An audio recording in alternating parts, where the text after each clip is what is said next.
Então vamos lá, vamos dar sequência aqui, né? Eu peço até desculpa aí, porque vai ter um barulho de fundo, que vai tá tendo obra aqui do lado, eu já estou tentando aguardar um bom tempo para poder iniciar o curso, mas não conclui e eu tenho que gravar as aulas. Então peço desculpas aí, vou tentar editar para que fique, né, um barulho não incomodativo aí. Vamos lá, vamos aqui primeiro para esses alertas. Lembrando que existem diferença entre erros e alertas. Esses não são erros. O projeto aqui vai funcionar perfeitamente, né, mas com estes alertas. Então, por que ele está dando esses alertas em cada uma das páginas? Ele está dando esses alertas porque, de forma local, ele não trabalha bem as rotas quando se trata de alguns componentes. Então, o Klein, por exemplo, aqui, ele não está reconhecendo o caminho, né, a raiz da aplicação de forma local. Isso é na própria documentação desse componente que nós instalamos no módulo anterior, fala isso. Por isso que eu dou preferência e gosto de testar,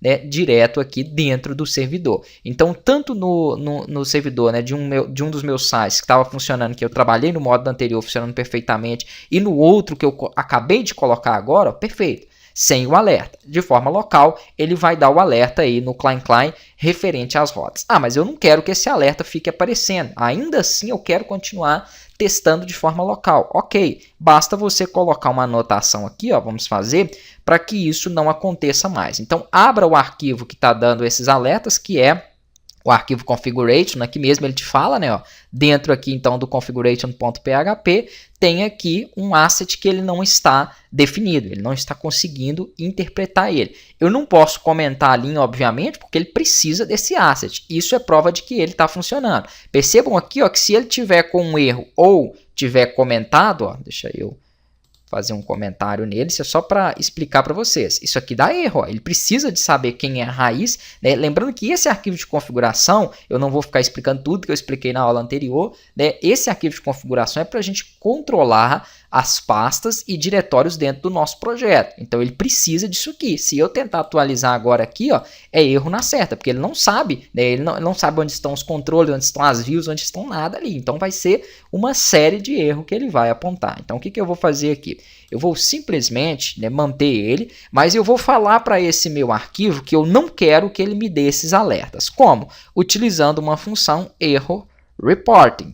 Ok, só que depois que vocês concluírem aqui, parar de testar local e hospedar, essa linha aqui, até colocar um comentário aqui, esta linha deve ser removida antes de subir para o servidor. Por quê? Porque depois, futuramente, se der algum erro em algum caminho da sua aplicação e tiver essa linha, ele não vai apontar, tá joia? Então, isso aqui é momentâneo para que, se você preferir testar de forma local isso aqui, ele não fique aparecendo esses alertas. Então, eu consigo trabalhar as páginas que nós criamos, né, as rotas. Então, aqui eu vou entrar do login, né, se eu simplesmente deixar a raiz do meu site, que aqui vai ser localhost / o nome da pasta que você criou, no caso aí, app, né, vai ser a raiz do site, a mesma coisa aqui se for hospedado, então ele vai funcionar perfeitamente. Agora, sem esses alertas. Ok, tem o projeto aí rodando tanto local quanto hospedado, da forma que vocês preferirem. Vamos começar com o conteúdo desse curso.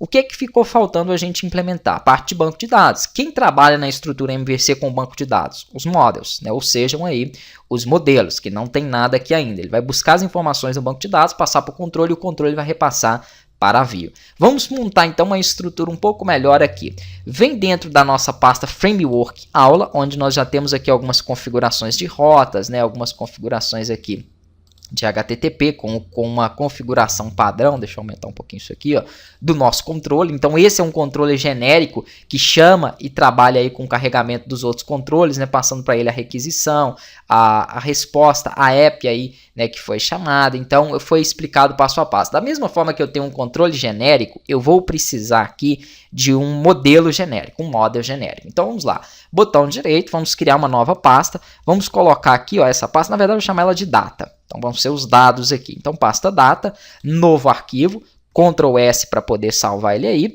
E aqui então esse arquivo eu vou chamar de model.php, assim como eu fiz no controle. Então esse vai ser o meu modelo padrão. O meu modelo padrão ele vai conter o quê? Basicamente ele vai conter o CRUD, que são ali as funções de inserção, de atualização, né, de leitura, de busca, algumas funções básicas que nós vamos precisar trabalhar aí com o banco de dados. Então, vamos começar a estruturar esse modelo já na nossa próxima aula.